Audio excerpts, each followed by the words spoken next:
안녕하세요. 저는 대구에 살고 있는 30대 후반의 기혼 여성입니다. 얼마 전 저는 제가 사랑하던 엄마를 하늘나라로 떠나보내야 했습니다. 유방암이었어요. 사랑하는 사람과의 시간은 아무리 길어도 짧게만 느껴진다는데 요즘 같은 100세 시대에 벌써 세상을 떠난 엄마를 생각하면 조금 더 오래 보내지 못했던 날들이 아직도 후회가 되고는 합니다. 그리고 장례식 이후로 저희 부부에게는 또다시 기가 막힌 일이 생겼었는데요. 저희 시어머니와 아주버님이 저희에게 저지른 만행으로 이제 시댁과는 아주 연을 끊게 되었습니다. 마음을 다 추스르기도 전에 터진 그 사건을 계기로 저는 인간의 염치에 대해서 되돌아보게 되었고요. 그날 이후로 저는 인간은 절대 변하지 않는다는 불변의 진리를 다시금 되새기게 되었습니다. 저희가 겪었던 그 기막힌 스토리를 여러분께도 지금 들려드리고 싶네요.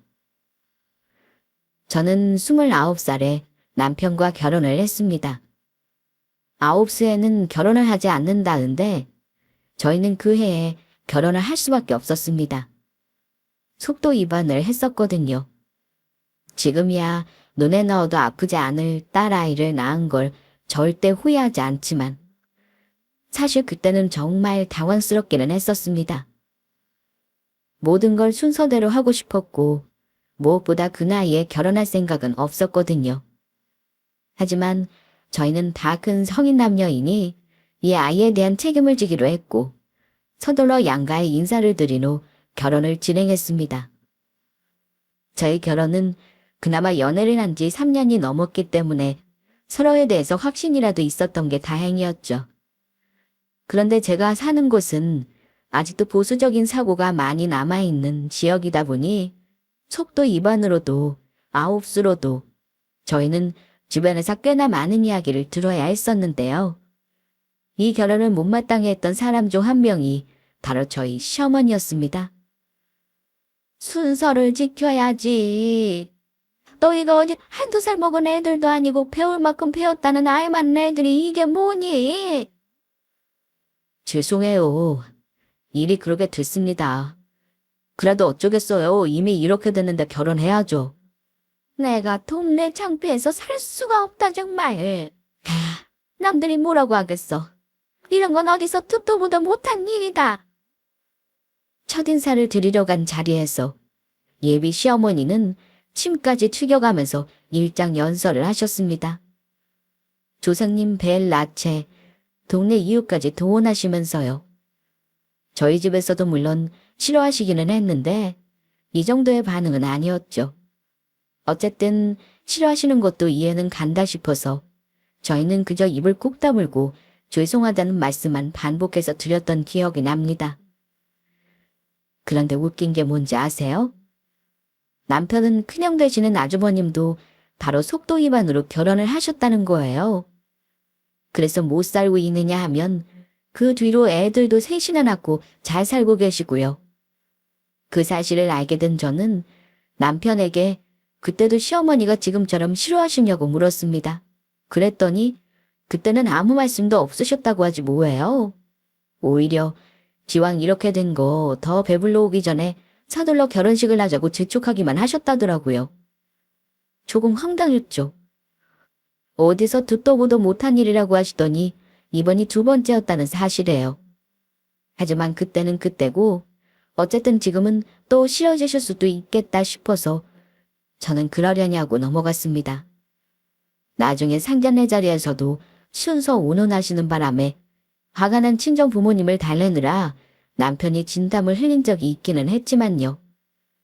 생각해보면 저는 이 첫 만남에서부터 알아채려 했습니다. 시어머니의 내로남불 성향을요. 다만 그 대상이 본인이 아니라 이 집 장남에 대한 것이라는 걸 제외하면요. 시집을 간 지 얼마 되지 않아서 저는 유난히 시어머니께서 아주버님을 아끼신다는 걸 알게 되었습니다. 한자리에 모일 일이 그렇게 많지 않았는데도 그때 벌써 제 눈에도 보이더라고요. 그 유난스러운 편애를 말입니다. 저희 시어머니에게는 아들만 셋이 있는데 저희 남편은 그 3명 중 막내 아들이었습니다. 시아버지는 남편이 21살이 되던 해에 돌아가셨고요. 큰 아주버님과 저희 남편과의 나이 차이가 7살이었습니다. 꽤 많은 나이 차이라 그런지 어릴 때부터 위계질서가 대단했다고 합니다. 무슨 일을 하든 간에 항상 큰형님 먼저였고요. 어려서부터 항상 그랬어요, 재수씨. 큰형은 장남의 장손이라고 우리 할아버지 할머니도 무척이나 예뻐하셨거든요. 아버지는 오히려 우리 셋 다 차별없이 키우셨는데 말이야. 나도 새 옷 한번 입어보는 게 소원이었잖아. 새 옷은 꼭 큰형 차지라서. 작은 형이 큰형 옷 물려받고 난 그걸 또 물려받아 입어서 항상 낡은 데다 기장도 안 맞는 옷이었어. 거기다 큰형이 옷을 좀 험하게 입어 물려받아 입는 우리 생각은 안 해주고 어릴 때는 진짜 너무하다 싶더라고. 옷뿐이면 다행이었지. 학용품이랑 장물감도 차별받았잖아. 형은 맨날 새 옷 쓰고 우리는 큰형이 쓰고 남은 거 쓰거나 질려서 안 쓰는 것들 가지고 놀라고 하고. 세상에, 그건 좀 너무했다. 전부 다 애들이었을 텐데 사고 사달라고 졸라보시지 그랬어요. 어휴, 안 해봤겠냐고. 아들 둘이서 새 장난감 갖고 싶다고 가출도 해봤었다던데. 어머, 진짜요? 가출까지 했었어, 여보. 그때는 거린 마음에 그랬지. 당연히 우리 어머니는 들은 척도 안 하셨지. 작은 형이랑 나랑 집 나가서 쫄쫄 굶다가 배가 고파서 들어왔더니 어머니는 우리 밖에 나간 줄도 모르고 계시던데? 어릴 때 이야기만 들어도 거짓말이 아닌가 싶을 정도로 특이했습니다. 보통 나이차가 저렇게 많이 나는 집이면 큰형이 어린 동생들에게 장난감이며 간식이며 양보하는 게 맞지 않나 싶은데 이 집은 정반대였다더라고요. 형님, 어머님의 아주버님을 엄청 좋아하시는 것 같던데 혹시 무슨 계기라도 있었나요? 동서 눈에도 벌써 그렇게 보였어. 계기는 무슨 계기? 오히려 사고나 안 치면 다행이었지. 첫 명절에 제사 음식을 준비하다가 문득 생각이 나서 슬쩍 여쭤봤더니 저희 작은 동서가 코웃음을 치면서 대답했죠. 시댁 식구들이 다 있어서 자세한 이야기는 하지 않았는데 저도 조금만 있어보면 곧 알게 될 거라고 하시면서요. 그때 심상치 않은 기류를 느끼긴 했지만 정말 이 정도일 줄은 몰랐습니다. 그 뒤로 말도 못할 정도로 수없이 많은 일화들이 있었거든요. 작은 아주버님과 남편은 오히려 한두 번 겪은 일이 아니라서 그런지 이런 일에 면역이 생긴 것 같았는데 저나 작은 형님은 기함을 할 일이 숱하게 있었습니다. 단적인 예를 들자면 이런 것들이 있었습니다. 저희 시댁은 시어머니와 작은 아주버님 생신이 하루 차이로 비슷한 날짜였거든요. 그래서 시어머니 생신 날짜에 맞춰서 같이 모여서 저녁을 먹고는 했습니다. 작은 아주버님 내외는 대전 쪽에 살고 있어서 그날이 평일이라 모이기 어려우면 보통 그 전주 주말에 모였고요. 시어머니 식성이 조금 까다로우셔서 밖에서는 못 드시는 음식들이 많았어요. 그래서 생신날이면 저희는 외식 대신에 집에서 음식을 만들어 먹고는 했습니다. 제가 집에서 음식을 만들어 가면 작은 아주버님 내외는 오는 길에 소고기 같은 것들을 사오셨고 시어머니도 집에서 본인이 즐겨 드시는 음식을 몇 가지 직접 만들어 두고는 하셨죠. 본인 생신상을 본인이 직접 차리는 게 조금 이상해 보일 수도 있는데 시어머니가 요리하는 거 워낙 좋아하시기도 했거든요. 시어머니 생신이기도 했지만 작은 아주버님 생신이기도 하니까 또 그렇게 생각하면 그럴만하기도 했고요. 하지만 문제는 다른 곳에 있었습니다.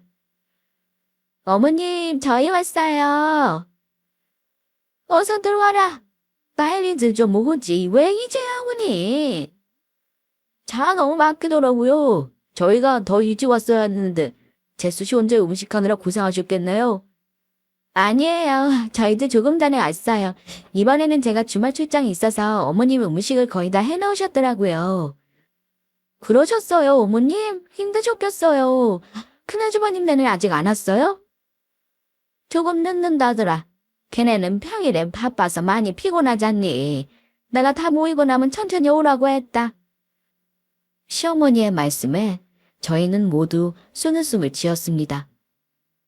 대전에서 오는 작은 아주버님네는 왜 더 빨리 안 오느냐고 타박하셔놓고는 차로 5분이면 올 큰 아주버님네는 평일에 바쁘니 천천히 오라고 하셨다는 게 말이나 되나요? 거기다 솔직히 말해서 저희 셋 중에 제일 한가한 건 그쪽이었거든요. 제가 주말에 출장을 갔다는 걸 보면 아시겠지만 주말에도 작은 아주버님네나 저희는 회사 일이 많은 편이었어요. 저희 넷 다 맞벌이를 하고 있는데 평일에도 야근하느라 늦게 퇴근하는 건 말할 것도 없고요. 큰아주버님네는 고깃집 가게를 하고 있었는데 낮에는 손님이 없다고 오후 5시나 되어야 문을 여는 곳이었거든요. 매주 수요일, 일요일은 꼬박꼬박 쉬었고요. 큰형님은 가정주부라서 집에서 애들을 보고 있었어요. 물론 그 집도 애가 셋이라 가정주부라도 절대 편하다는 이야기는 아니었지만요. 아무튼 항상 이 핑계 저 핑계를 대면서 가족 모임이나 행사에서 일해야 할 때는 쏙 빠지고 늦게 나타나서 밥만 먹고 가는 게 큰아주버님네였죠. 그래서 큰아주버님네가 늦게 온다는 것 자체는 놀랄 일도 아니었습니다. 항상 그랬으니까요. 문제는 따로 있었습니다. 작은 형님네가 가지고 온 짐들을 거실에 내려놓고 저녁상을 타려던 부엌으로 들어왔을 때였어요. 이 꽃게찜 어머님이 하신 거예요? 그래. 꽃게가 요즘 아주 제철이야. 딱 봐도 실해 보이지 않니? 보통 그동안 메인 요리는 제가 만들고는 했는데 그날은 시어머니께서 직접 하셨었죠. 오늘 메인 요리는 꽃게찜이더라고요. 상 한가득 며칠은 먹을 정도로 푸짐한 양념 꽃게찜에다 칼칼하게 끓인 꽃게탕이 올려져 있었습니다. 저는 원래 해물찜을 제일 좋아하는 데다 꽃게찜도 좋아했거든요. 그래서 그걸 보고는 맛있겠다라는 생각만 했었고요. 그런데 상에 올라와 있는 요리를 보자마자 작은 형님이 인상을 확 찌푸리시지 뭐예요. 아주버님도 표정이 조금 어두워지시더라고요. 뒤늦게 들어온 저희 남편도 마찬가지였고요. 어머님, 민수아범 각각류 알레르기 있어서 이런 거 못 먹잖아요. 왜 꽃게찜을 하셨어요? 예, 가끔씩 조금 먹는 걸로는 안 죽는다. 나도 키위에 알레르기 있는데 가끔 먹어도 조금 가렵기만 하지 아무 이상 없더라. 이 사람은 알레르기가 너무 심해서 살같이 닿기만 해도 큰일 나요, 어머님. 아시면서 왜 그러세요? 그 이야기를 듣고 있는데 저는 너무 놀랐죠. 남편도 그 사실을 알고 있었기 때문에 낯빛이 흐려졌었던 거고요. 저는 일단 작은 아주버님에게 알레르기가 있다는 사실도 몰랐었지만 더 놀란 건 그 사실을 알면서도 시어머니가 꽃게찜을 했다는 사실이었습니다. 어쩐지 그동안 가족 식사 자리에서 각각류 종류를 먹은 적이 없었던 것 같긴 했어요. 하지만 시어머니는 작은 형님의 말에도 전혀 개의치 않으시며 오히려 저희가 유난이라는 식으로 말씀을 하셨습니다. 그깟 알레르기 조금으로 뭘 그렇게 난리냐. 예전에 우리는 이런 거 다 먹으면서도 아무렇지도 않게 컸어. 알레르기가 어딨어. 자꾸 먹다 보면 면역 생겨서 괜찮아지는 거지. 음식을 너무 가려도 못 고치는 법이야. 어머니 그렇게 먹다가 병원 실려가요. 제가 아는 분도 알레르기 우습게 보고 막 먹다가 기도 막혀서 응급실에 실려간 적도 있어요. 참나, 먹기 싫으면 관둬라. 이제 와서 음식을 다시 할 수도 없고 다른 반찬도 많으니까 민수아범 국이랑 먹든지. 됐어요 다들. 그냥 안 드시다. 전 국이랑 먹으면 되니까 괜찮아요. 큰형네는 언제 온대요? 작은 아주버님은 부엌에서 옥신각신하는 모습이 민망했는지 됐다며 화제를 돌리셨어요. 열받아서 폭발하기 직전인 작은 형님은 진정시키면서요. 나중에 큰아주버님이 오고 나서야 알게 된 거지만 꽃게찜은 큰아주버님이 좋아하는 메뉴라고 하더라고요. 아무리 큰아들을 좋아해도 그렇지 큰아들 잘 먹는다고 둘째 아들 알레르기인 음식을 차리셨다니. 그것도 다른 날도 아니고 둘째 아들 생일에 말이에요. 저는 시어머니 행동이 도무지 이해가 되지를 않았습니다. 아무리 옛날 분들은 알레르기, 아토피 같은 것들을 대수롭지 않게 생각하신다고 해도 이 정도면 도를 지나친 거 아닌가 싶었어요. 친아들만 친자식이고 나머지는 어디서 주워온 자식 아닌가 싶을 정도더라고요. 이것도 시간이 흐르면 점차 나아질 거라 생각했지만 그건 오산이었습니다. 시어머니의 큰아들 사랑은 점점 더 깊어지기만 했습니다. 그 후 시어머니 칠순이 다가왔어요. 저희 식구들은 다 같이 가까운 동남아로 가족 여행이나 떠나볼까 하는 계획을 세웠습니다. 그동안 먹고 사느라 바빠서 말로만 여행을 간다 했지 단 한 번도 함께 떠난 적이 없었거든요. 이제 집집마다 애들도 어느 정도 컸고 여행을 다닐 정도는 돼서 지금이 딱 좋겠다 싶었죠. 아무래도 저희가 막내인지라 총대를 메고 항공권 예약이며 여행비, 총무며 자잘하고 귀찮은 일들은 도맡아 하기로 했고요. 시댁 식구들과 단체 메신저 대여방을 만들어서 저와 남편이 각 집의 스케줄에 맞춰서 미리 알아본 여행사의 패키지 스케줄과 비용을 공유하고는 했습니다. 회사를 다니면서 퇴근 후에는 쉬고 싶은 시간을 쪼개서 여행 일정을 알아본다는 게 귀찮기는 했지만 그래도 식구들이 같이 추억을 쌓으면 좋겠다는 생각 하나만으로 했던 일이었고요. 작은 형님도 일하는 중간중간 저에게 연락을 해서 함께 찾아야 할 내용들이 있으면 찾아서 공유해주기도 했습니다. 어쨌든 그렇게 최종 여행 스케줄을 맞춰서 저희는 3박 5일짜리 베트남 패키지 여행사를 선정했고 일단 저희가 먼저 계약금 입금을 마쳤다는 이야기와 함께 집집마다 각자 보내야 할 액수를 가족 대화방에 올렸고요. 그런데 그걸 올리고 하루쯤 지나서 큰형님에게서 전화가 걸려오더라고요. 동서, 나야. 네, 형님. 어제 대화방에 제가 올려드린 내용 확인하셨어요? 그 일정 괜찮으시죠? 응, 확인했는데 그것 때문에 전화했어. 일정은 괜찮은데 비용이 너무 비싼 것 같아. 네? 형님, 제가 계약하기 전에 예상 금액을 미리 올려드렸었잖아요. 그때 못 보셨어요? 아니, 그때도 보긴 했는데 대략적인 금액인 줄 알았지. 그게 진짜 최종 금액인 줄은 몰랐지. 그리고 동서가 찾은 데는 너무 비싼 거 아니야? 내 친구도 똑같이 3박 5일로 가족여행 다녀왔는데 거의 반값에 다녀왔다던데? 제가 일정이 괜찮냐고 물었던 말은 거의 형식상이었어요. 왜냐하면 스케줄을 벌써 5번도 넘게 확인하고 이상이 없으면 진행하겠다고 한 뒤에 가족들 모두 아무 말이 없길래 계약금 입금을 마친 거였거든요.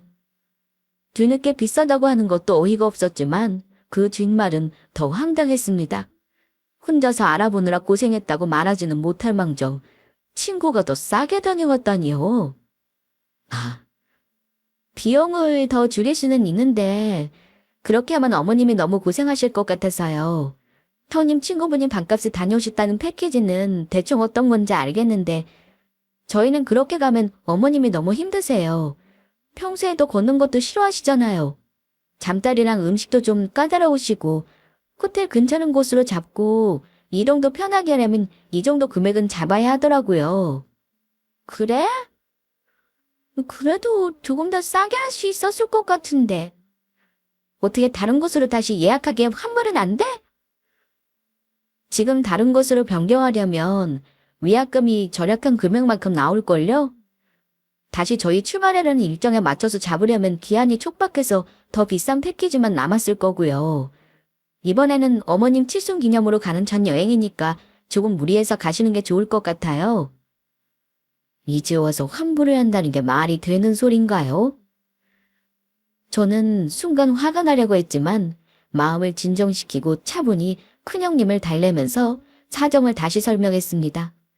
그래도 너무 비싼 데를 연발하던 형님은 이제 와서 물릴 수 없다는 이야기에 한숨을 내쉬며 전화를 끊었습니다. 전화를 끊고 나니 이게 맞나 싶더라고요. 갑자기 여행이고 뭐고 다 집어치우고 가자는 게 나았나 싶은 생각마저 들었고요. 남편에게 전화가 걸려온 걸 이야기했더니 남편조차 고개를 절레절레 저으며 그러더라고요. 그랬던 적이 벌써 한두 번이 아니라면서요. 그래도 남편이 저에게 고생했다며 너무 고맙다고 하는 말에는 기분이 조금 누그러졌습니다. 어쨌거나 이것도 다 남편이 저에게 잘하니 저도 시댁 식구들에게 잘하고 싶어서 하는 일들이었으니까요. 사실 시댁 문제만 아니면 저희는 다툴 일이 없었거든요. 그런데 그 밤에 다시 전화가 걸려왔습니다. 이번에는 시어머니에게서 걸려온 전화였어요. 예, 아가. 나 여행 안 가련다. 네? 갑자기 그게 무슨 말씀이세요? 생각을 해보니까 너무 비싸서 안 되겠어. 못 가겠다. 이번에는 진짜 당황스럽더라고요. 어머니가 비싸다고 하실 이유도 없었습니다. 시어머니 칠순이니 여행 비용은 저희가 삼형제가 나눠서 부담하는 거였거든요. 꼭 칠순 여행이 아니라 다른 집안 행사도 마찬가지였지만요. 그런데 대뜸 비싸서 못 가겠다고 하시니 저는 설마 싶은 생각이 들었습니다. 어머님, 혹시 큰형님한테 무슨 이야기 들으셨어요? 아, 듣기는 뭘 듣니? 최근에는 걔네랑 통한 적도 없는데. 근데 너희도 생각이 왜 그렇게 짧으니?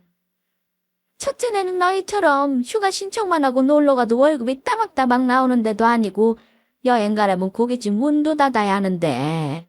아, 그만큼 못 버는 돈은 보상을 해줘야지. 그것도 안 해주면 얼마나 부담되겠니? 요즘 경기도 어려운데.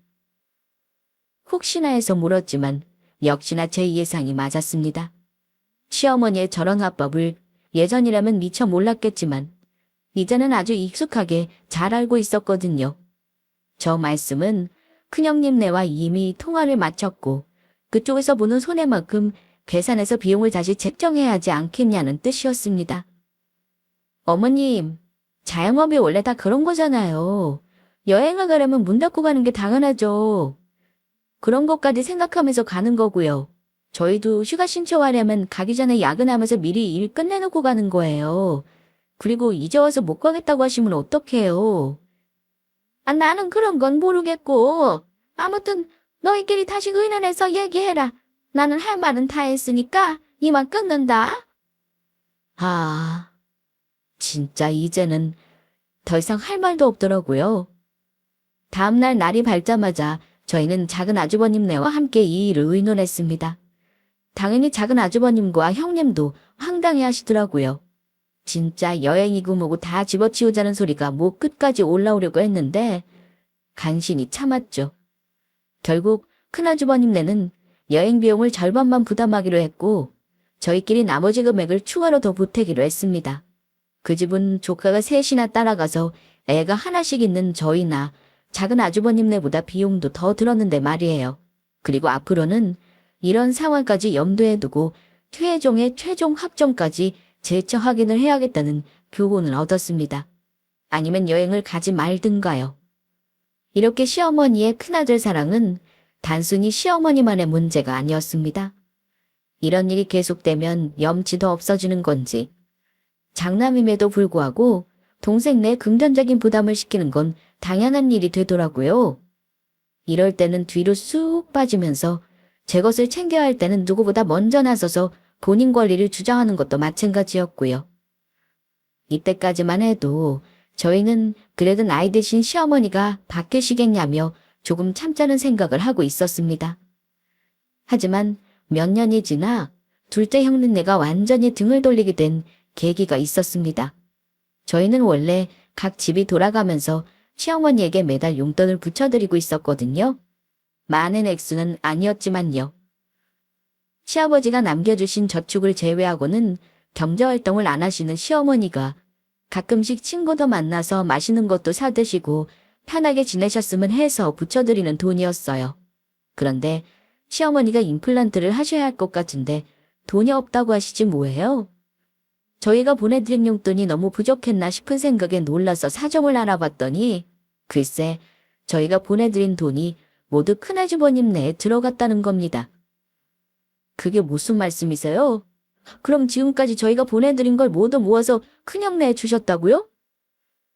딱 한 번 그랬다, 딱 한 번. 너희 큰형이 하도 주는 소리를 해서 요즘 고깃집 장사도 잘 안 된다는데 돈이 없다고 하더라고.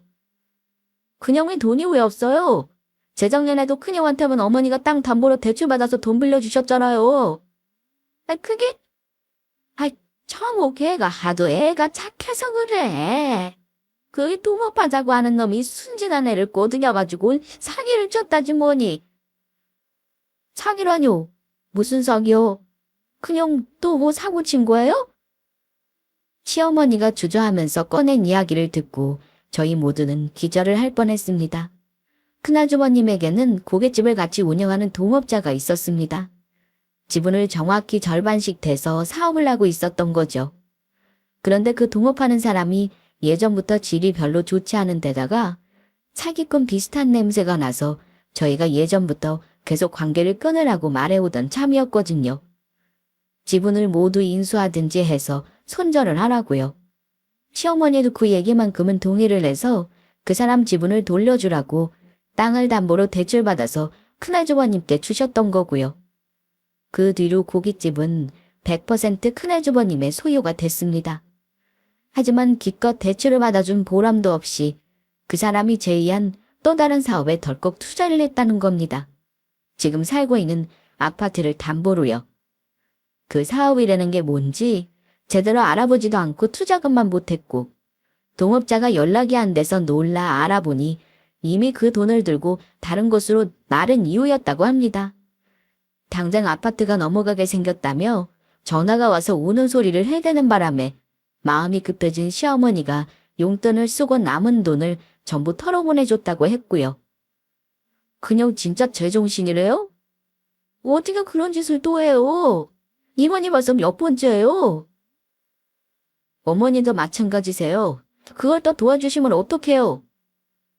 그 말을 듣자마자 열받은 작은아주버님이 바로 큰형한테 전화를 하겠다며 난리를 쳤고 집안이 아주 발칵 뒤집어졌습니다.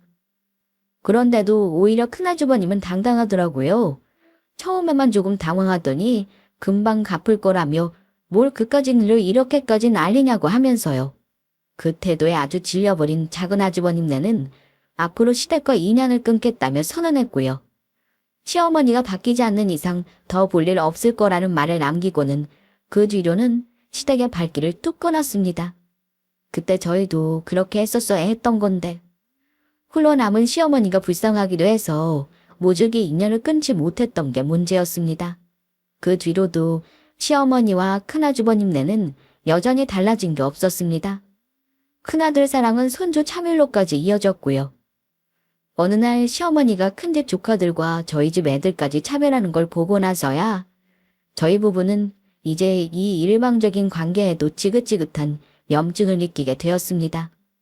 작은 아주버님네가 연을 끊은 이후로 일방적으로 저희가 시어머니의 용돈에 병원비까지 부담해드렸었는데도 변한 게 없더라고요.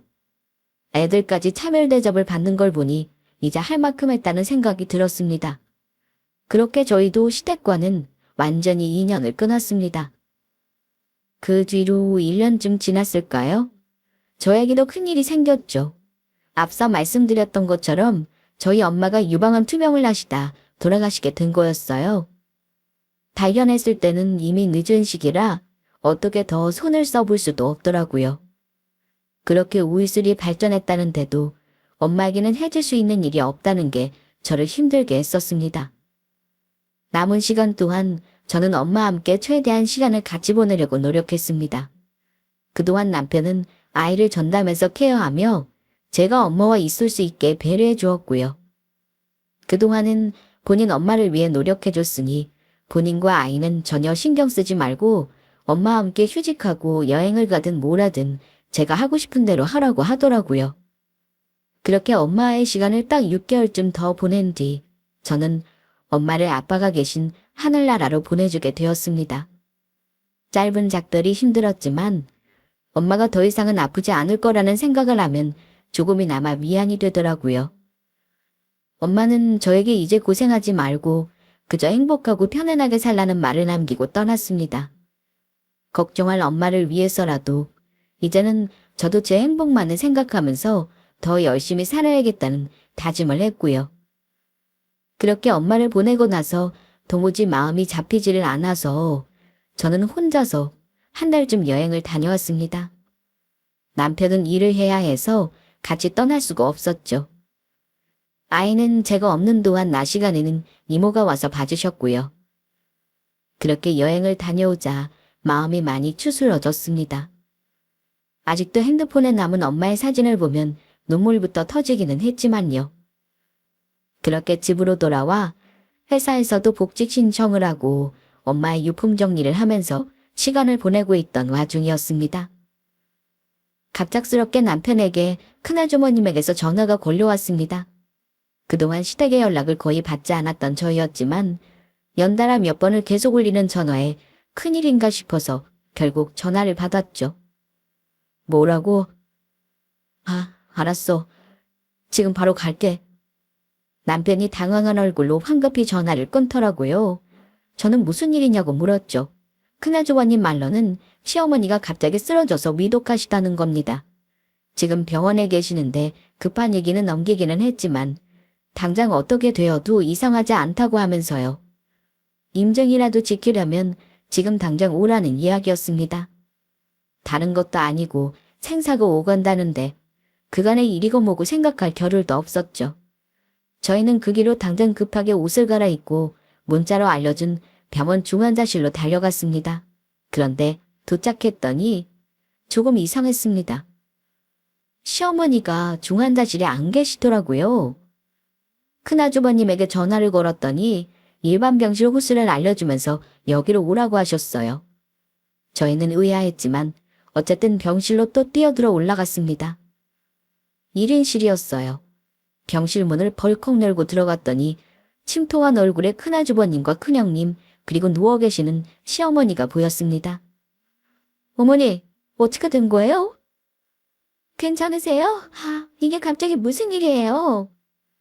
그러게 말이야. 하루아침에 갑자기 이렇게 되셨어. 작년에 좀 크게 아프셨는데 그 뒤로 계속 건강이 안 좋으시더니 이제는 기력도 없어서 제대로 거동도 못하시고 심장이 너무 나빠졌다고 하더라. 대략 2년 만에 보는 시어머니 안색은 무척이나 창백해 보였습니다. 예전에는 풍채도 좋으셨는데 살도 많이 빠지신 것 같았고요.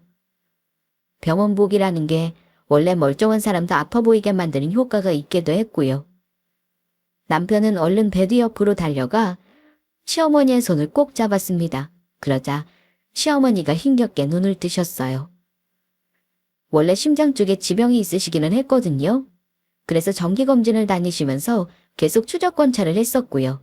그런데 심장 기능이 이렇게 갑자기 떨어지게 되셨다니.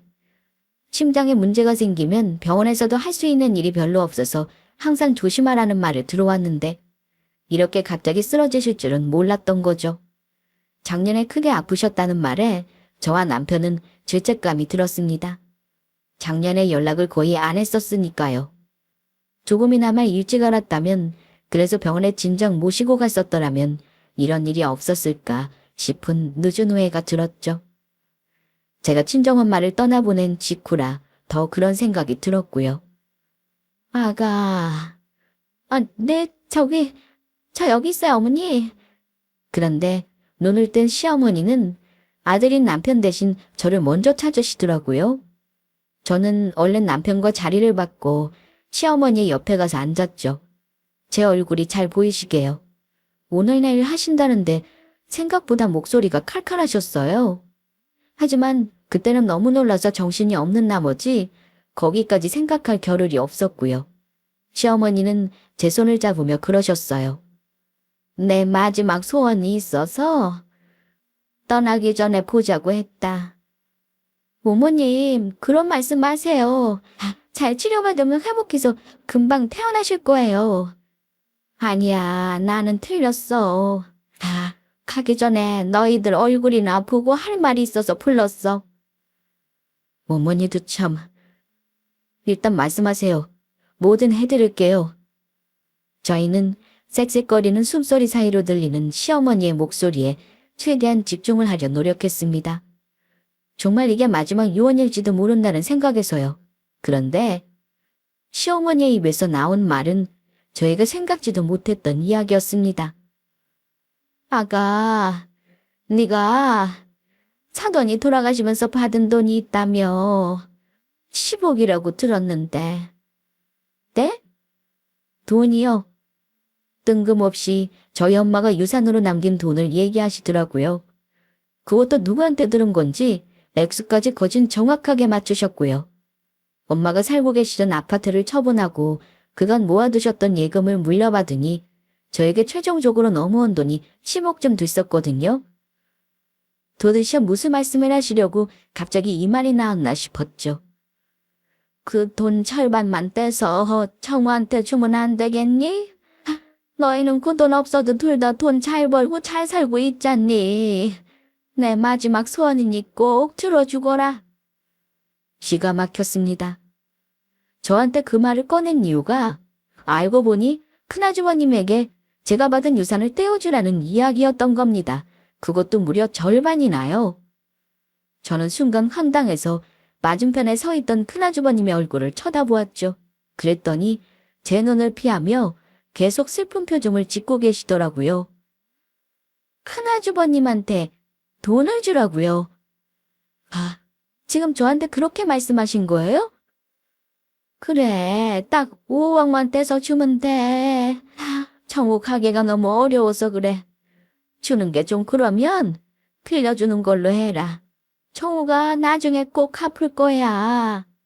너희 형은 빚도 갚아야 하고 당장이라도 길바닥에 나앉게 생겼는데 너희끼리만 그 돈 가지고 잘 먹고 잘 사면 너희 마음도 어디 편하겠니? 다 너희 생각해서 하는 말이야. 미치겠네 진짜. 이거 형이 시킨 거야?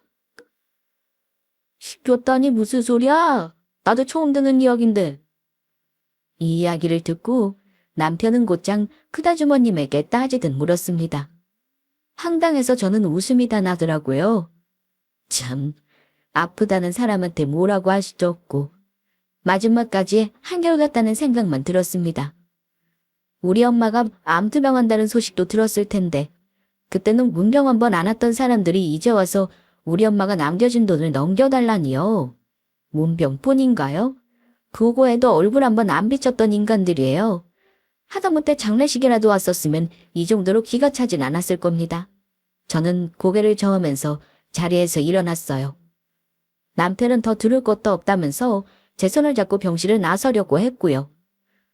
당황한 세 사람이 저희 이름을 부르며 잠깐 기다려보라고 붙잡았습니다. 그리고 그때 더 황당한 일이 일어났죠. 김정영 환자분, 퇴원 안 하실 거예요? 병실 문이 벌컥 열리더니 가운을 입은 의사가 들어와서 짜증 섞인 목소리로 이쪽을 향해 소리치듯 말하는 거였습니다. 퇴원하라고요. 지금 퇴원하라고요? 네, 빨리 퇴원하세요. 더 버티셔도 소용없어요. 아니, 며칠만 더 시간을 주세요. 나중에 다시 말씀드리겠습니다. 큰아주버님은 당황스러운 얼굴로 손까지 내저으며 황급히 의사를 병실에서 내보내려고 이쪽으로 다가왔습니다.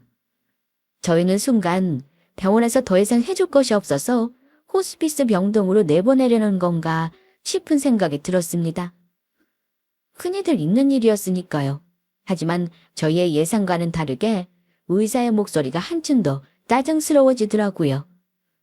뭘 며칠만 더 시간을 줘요? 그냥 퇴원해서 집에서 좀 쉬시면 되는데 이렇게 자리 차지하고 계시면 다른 미국 환자들한테 민폐인 거 몰라요? 당장 퇴원 소속하세요. 잠시만요. 집에서 좀 쉬면 된다니요? 저희 어머니 많이 아프신 거 아닌가요? 무슨 말씀이세요? 나이 들면 이 정도는 다 아프다 말았다 하는 거라고요. 보호자분한테 몇 번이나 말씀드렸었는데. 죽을 병이라며 간신히 버티고 있다는 시어머니에게 당장 퇴원하라고 얘기하는 의사. 여러분이라면 누구의 말을 믿으시겠어요? 돌아보니 눈에 띄게 당황하는 세 사람의 얼굴에 보였습니다. 저희는 그제야 이 모든 일들의 정황을 알게 되었습니다. 갑작스럽게 안 좋아져서 119를 타고 병원에 온 건 맞다고 합니다. 원래 심장 쪽 말고도 여러 가지 지병도 있었고요. 그런데 나이 들면 어르신들은 대개가 겪는 일이었죠. 대학병원까지 와서 입원하고 죽는 날을 받아놓을 정도의 일이 전혀 아니었다는 겁니다. 집에 가서 조금 요양하면 예전처럼 괜찮아지는 상태였고요. 말하자면 마지막 소원을 가장해서 저희한테 돈을 뜯어내기 위해 저 세 사람이 눈물의 연기를 했던 겁니다. 진짜 온몸에 소름이 돋더라고요. 세상에, 어떻게 이런 일로, 이런 거짓말을 할 수가 있어요? 아니야, 내 말 좀 들어봐라. 어머니, 진짜 실망입니다. 황당해서 말도 안 나오네요. 주수씨, 잠깐만요. 다 설명할 테니까 잠깐만 진정하고 이야기 좀 들어봐요. 듣긴 뭘 들어요. 들을 이야기도 할 이야기도 없으니까 앞으로 연락하지 마세요. 우리도 정말 어쩔 수가 없어서 그랬어. 동서 미안해. 큰아주버님과 큰형님은 달려와 제 옷자락을 붙들며 거의 애원하다시피 필사적으로 매달리기 시작했습니다. 그 손길이 정말 소름 끼치게 느껴지더라고요. 다른 것도 아니고 저희 엄마가 돌아가시면서 남겨준 돈을 이런 거짓말을 해가면서까지 뜯어내려고 했다는 게 정말 믿기지가 않았습니다. 사람이면 어떻게 이런 짓을 할 수가 있나 싶더라고요. 제가 아무 말 없이 차가운 눈으로 두 사람을 보고만 있자 그때까지도 다 죽어가는 연기를 하고 있었던 시어머니가 자리에서 벌떡 일어나셨어요. 기력이 없어서 거동도 못 하신다더니 잘만 움직이시더라고요. 아가, 그러면 아니, 한 3억이라도 빌려주면 안 되겠니? 탈라는 거 아니다. 너무 급해서 그러니까 빌려주기만 해다오. 진짜 정은혜가 너무 어려워서 그래. 사정 들어보면 너희도 이해가 갈 거다. 가족이라는 게 뭐냐. 한 식구끼리 서로 어렵고 할 때 돕고 해야지. 아무리 이해를 해보려고 해도 도저히 이해가 안 되네요. 어머니도 형도 형수도 진짜 다들 제정신 아니에요. 다시는 저나 이 사람한테 절대로 연락하지 마세요. 앞으로 연락하면 경찰에 신고할 거니까. 병실을 나서는 저희의 등 뒤로 저희의 이름을 애타게 부르며 울부짖는 세 사람의 목소리가 들려왔습니다. 하지만 저희는 뒤도 돌아보지 않고 그 자리를 빠져나왔습니다.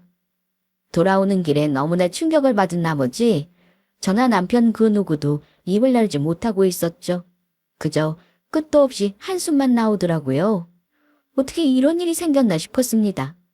시어머니가 위독하시다는 소식에 잠시나마 들었던 죄책감이 어이가 없을 정도였어요. 그날 이후로 세 사람에게서는 한동안 계속 연락이 왔습니다.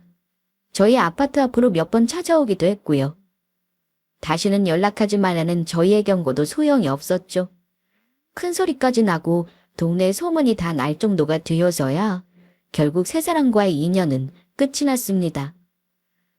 이제 다시는 얼굴 볼 일이 없어졌죠.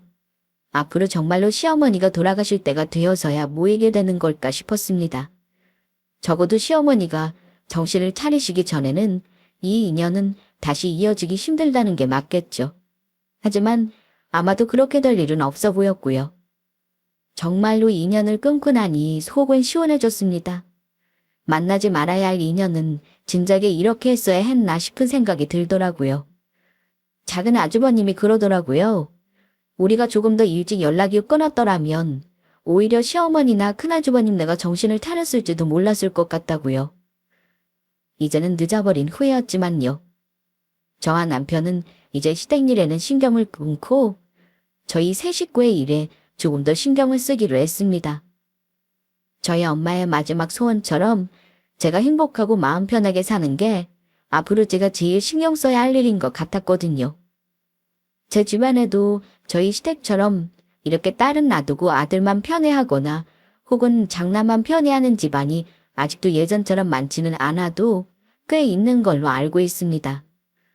젊은 사람이라면 몰라도 시부모님처럼 나이 드신 분들의 생각을 바꾸는 일은 이렇게 너무나도 어렵고 힘든 일이고요. 저희처럼 시댁과의 문제로 고통받고 계시는 분들이 있다면 저희의 이 일화가 조금이나마 도움이 되었으면 하는 바람입니다. 여기까지 들어주셔서 감사합니다.